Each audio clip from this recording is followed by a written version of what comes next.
क्या आप जानते हैं कि भारत के मंदिर भी विकास के अलग अलग चरणों से गुजरे हैं। साधारण सपाट छत वाले मंदिर से लेकर ऊंचे ऊंचे शिखरों और पंचायत शैली वाले भव्य मंदिरों तक ये सफ़र सिर्फ हमारी संस्कृतियों को नहीं दर्शाता बल्कि प्रतियोगिता परीक्षाओं जैसे BPSC, BSSC, state PSC, SSC, BSSC में बार बार पूछा जाता है। तो इस वीडियो में हम आसान भाषा में समझेंगे मंदिर वास्तुकला के प्रथम से लेकर पंचम चरण तक उनकी मुख्य विशेषताएं और प्रमुख उदाहरण सहित। तो चलिए शुरू करते हैं। साथियों, बात करेंगे मंदिर की वास्तुकला बिंदुवार। तो वर्गाकार गर्भगृह और खंभों से युक्त मंडपों के विकास के साथ गुप्त काल में मंदिरों की वास्तुकला का प्रारंभ हुआ। प्रारंभिक चरणों की बात किया तो मंदिर सपाट छत वाले होते थे। इन्हें एक ही पत्थर से काटकर बनाया जाता था। तत्छित यानी शिखर से युक्त मंदिर बनने लगे थे उस समय। क्रमिक विकास की बात किया है तो मंदिरों की वास्तुकला का क्रमिक धीरे धीरे विकास हुआ। एक बार में नहीं हुआ दोस्तों, सदियों लगे विकास होने में, अभी वर्तमान जो स्थिति वहाँ पहुँचने में। इसे क्रमिक विकासों को 5 चरणों में विभाजित किया गया था। दोस्तों, जो वर्तमान स्थिति मंदिरों को यहाँ तक पहुँचने में मंदिर वास्तुकला को 5 चरणों में विभाजित किया गया है। तो आगे हम लोग इन्हीं 5 चरणों पर चर्चा करेंगे डिटेल से। प्रथम चरण के मंदिरों की विकास की विशेषता हम लोग इस स्लाइड में देखेंगे। तो दोस्तों, इस चरण में मंदिरों की छत सपाट होती थी, जैसा कि आप लोग देख सकते हैं। यहाँ पर मंदिर का छत है, ये सपाट है, पूरी तरह से एकदम प्लेन है, सपाट होती थी।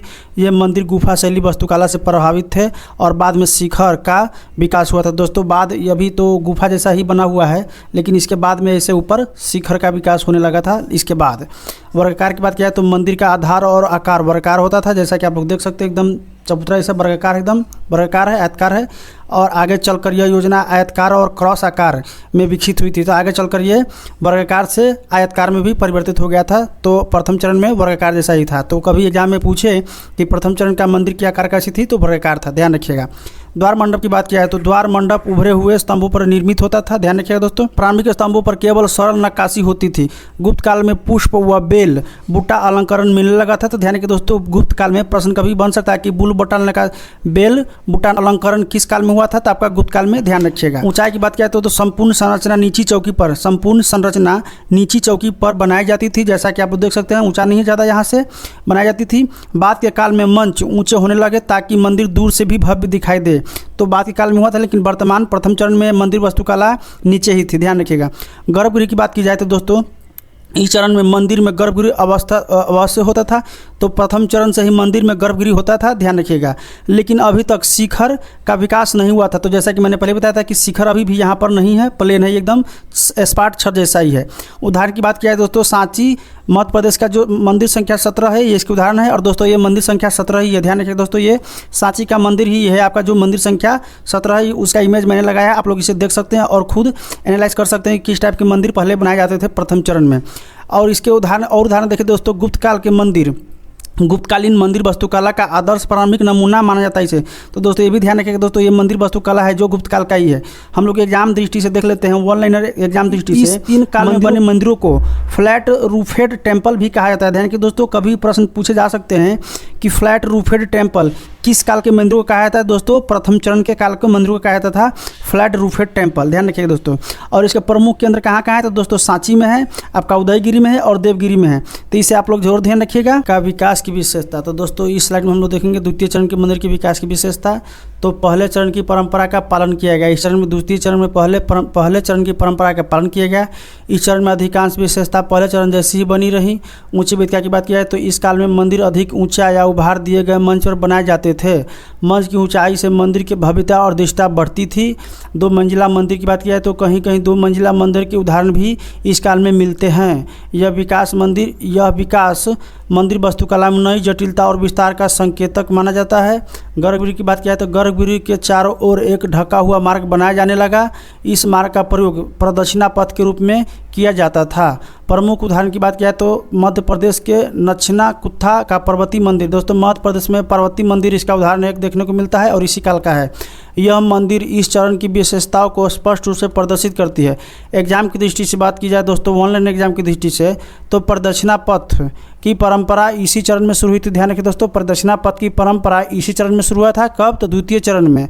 इस काल में मंदिरों का मंच और संरचना ऊंचे और उभरी हुई दिखाई देने लगी थी। धीरे धीरे मंदिर वास्तुकला का बहुमंजिला स्वरूप का विकास भी इसी काल में हुआ था। तो दोस्तों, आप लोग देख सकते हैं, ये किस समय का उदाहरण है? तो दोस्तों ये आपका पार्वती मंदिर है, कहाँ का? मध्य प्रदेश का। तो यहाँ आप लोग देख सकते हैं ये मध्य प्रदेश का पार्वती मंदिर है और यहाँ पर आपका ये प्रदक्षिणा पथ है इसके चारों तरफ से, इसी बीच में प्रदक्षिणा पथ बनने लगा और धीरे धीरे ये आपका ये बाउंड्री हो गया जिसके इसके अंदर में आपका प्रदक्षिणा पथ आ गया था, इसके अंदर में प्रदक्षिणा पथ होता था। दोस्तों हम लोग बात करेंगे तृतीय चरण के मंदिर वास्तुकला की विशेषताओं की।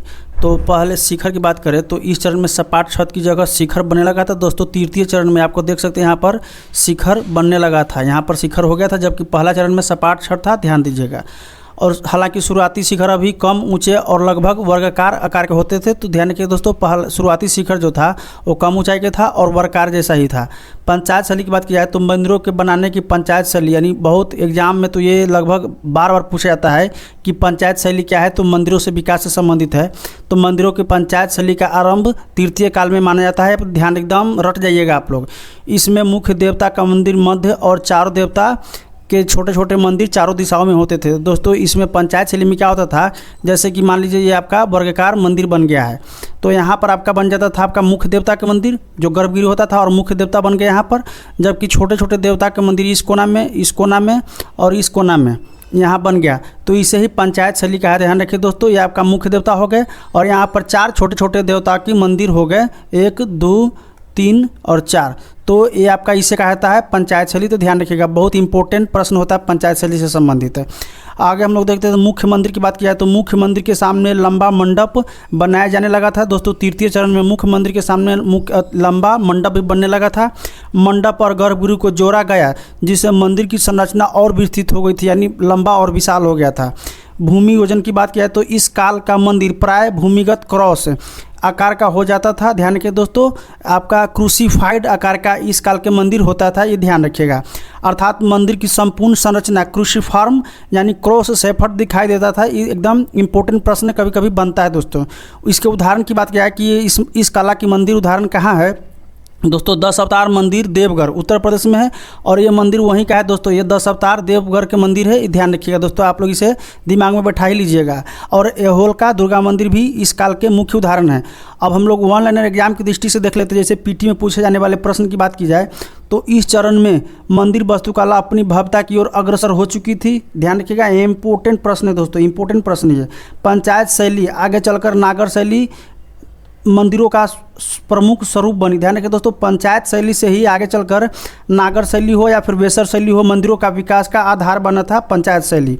देवगढ़ का 10 अवतार मंदिर गुप्तकालीन नागर शैली का आदर्श उदाहरण माना जाता है। ध्यान रखिए दोस्तों, देवगढ़ का जो 10 अवतार मंदिर है गुप्तकालीन यानी जो वर्तमान नागर शैली मंदिर वर्तमान में बनाए जाते हैं या वेसर शैली या द्रविड़ शैली, उसका प्रमुख जो आदर्श और उसका जो बेस बना था कहाँ से, तो आपका गुप्तकालीन मंदिर जो 10 अवतार मंदिर है यहीं से बना था, यानी इसी टाइप के तृतीय चरण के जो मंदिर बनने थे वहीं से बना था। साथियों हम लोग बात करेंगे चतुर्थ चरण मंदिरों की विशेषता। ध्यान रखिए दोस्तों, चतुर्थ चरण के मंदिरों की विशेषता की बात की जाएंगे तो दोस्तों समानता की बात करें तो इस चरण के मंदिर अधिकांश तो एक जैसी दिखाई देती थी। कौन चरण की? तो चतुर्थ चरण की मंदिर अधिकांश तो एक जैसी ही दिखाई देती थी। मुख्य मंदिर के आकर्षण की बात की जाए दोस्तों तो धीरे धीरे मुख्य मंदिर अन्य भागों की अपेक्षा अधिक आकर्षक और भव्य बन गया था। तो ध्यान रखिए दोस्तों, चतुर्थ चरण में मंदिर की भव्यता और बढ़ गई। सजावट की बात की जाए तो बाहरी दीवारों एवं शिखर पर कलात्मक सजावट बढ़ने लगी थी जिससे मंदिर के मुख्य भाग अधिक प्रभावशाली प्रतीत होने लगा था। तो ये सब ध्यान रखिएगा। उदाहरण की बात की जाए दोस्तों, इस काल के मंदिरों के उदाहरण की बात की जाए दोस्तों, सोलापुर का तेर मंदिर, यहाँ पर आप लोग देख सकते हैं ये सोलापुर का तेर मंदिर है, तो इसका मुख्य उदाहरण है और ये महाराष्ट्र में है। तो ध्यान रखिएगा दोस्तों, और ये चतुर्थ शैली का प्रमुख उदाहरण है ये सोलापुर का तेर मंदिर। परीक्षा की दृष्टि से बात की जाए, जैसे कि वन लाइनर परीक्षा की दृष्टि से, ये तो आपका मेंस की दृष्टि से महत्वपूर्ण है। वन लाइनर एग्जाम की दृष्टि से बात की जाए साथियों, तो यहाँ पर देख सकते हैं यह चरण प्राय गुप्त काल यानी 7वीं से 9वीं शताब्दी यानी 7वीं से 9वीं शताब्दी के संबंधित माना जाता है। वस्तुति की बात की जाए तो इस समय मंदिर की ऊंचाई और शिखर की महत्ता बढ़ने लगी। यह प्रवृत्ति बाद में नागर द्रविड़ और वेसर शैली में विकसित हुई थी। ध्यान रखिए दोस्तों, जो मंदिर की ऊंचाई की बात होने लगी थी तो ये आपका चतुर्थ चरण में ही बढ़ने लगा था और आगे चल करके ये नागर वेसर शैली जैसे द्रविड़ शैली जैसे मंदिर विशेषता में ये बढ़ कर दिखने लगा। तो अब हम लोग आखिरी पड़ाव पर आ चुके हैं, यानी पंचम चरण के मंदिरों की विशेषता के बारे में बात करेंगे।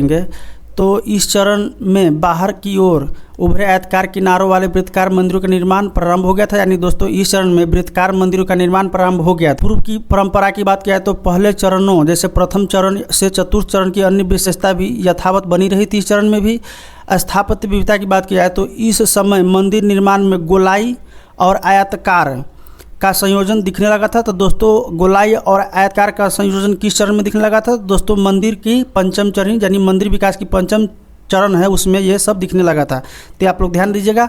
और यहाँ पर आपको ये दिख सकता है इस इमेज में, जैसे कि यहाँ पर आयताकार भी है और ऊपर से गोलाकार भी है, तो ये आपका संयोजन इसका दिखने लगा था। तो उस उदाहरण की बात की जाए तो राजगीर बिहार का मनियार मठ, जिसका मैंने इमेज लगाया हुआ आप देख सकते हैं दोस्तों। ये इमेज आपका बिहार सरकार पर्यटन विभाग द्वारा डिजाइन किया गया है, जबकि इसका ओरिजिनल फोटो यहाँ आप लोग देख सकते हैं। तो यहाँ आप लोग देख सकते हैं ऊपर वर्गाकार है, गोलाकार है और नीचे में आपका आयताकार बेस पर बनाया गया है। तो आपका गोलाकार और आयताकार का जो संयुक्त विविधता इस काल में दिखने लगा था, आप लोग इसमें इस इमेज में देख सकते हैं। हम लोग एग्जाम की दृष्टि से बात करेंगे, यानी ऑनलाइन एग्जाम की दृष्टि से जो सामान्यतः आपका पीटी में पूछा जाता है। यह चरण 8वीं और 9वीं शताब्दी में माना जाता है। इस समय माना जाता है जब क्षेत्रीय शैली यानी नागर, द्रविड़ और वेसर शैली का विकास इस चरण के बाद से होने लगा था। यानी इस चरण के बाद से स्पष्टता आपका ये तीनों जो है आपका नागर, द्रविड़, वेसर शैली का विकास होने लगा। वस्तुत महत्व की बात की जाए तो इस चरण में मंदिर निर्माण में परिसर और बाह्य सजावट की अधिक महत्वपूर्ण हो गई। इस चरण में मंदिर निर्माण में परिसर और बाहरी सजावट अधिक महत्वपूर्ण हो गई थी। जैसे कि बाहरी परिसर जो वर्तमान स्थिति है मंदिरों का, ये उस समय भी 5वीं चरण में महत्वपूर्ण हो गई थी।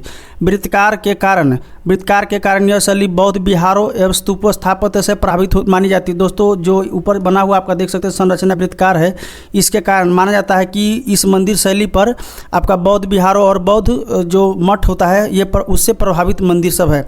तुलनात्मक दृष्टि से बात की जाए दोस्तों तो पहले चतुर्थ चरण की बात की जाए तो मुख्य मंदिर अधिक आकर्षक और शिखर की प्रमुखता मानी। दोस्तों यहाँ पर आप लोग विविधता समझ लीजिए दोस्तों, दोनों में क्या अंतर है।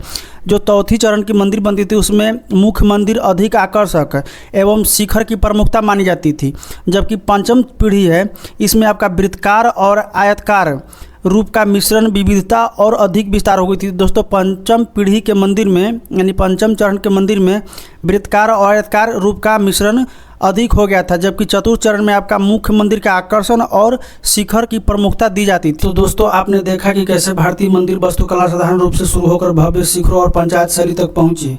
अगर आप यूपीएससी, बीपीएससी, एसएससी, बीएसएससी जैसे प्रतियोगिता परीक्षाओं की तैयारी कर रहे हैं तो मंदिर वास्तुकला के ये 5 चरणों और उनके उदाहरण आपको जरूर याद रखना चाहिए। अगर यह वीडियो आपको उपयोगी लगा तो इसे लाइक एंड शेयर जरूर करें। हाँ, चैनल स्टडी फॉर अवेयरनेस को सब्सक्राइब करना ना भूलें ताकि आगे भी आपको ऐसे ही एग्जाम ओरिएंटेड कंटेंट मिलता रहे।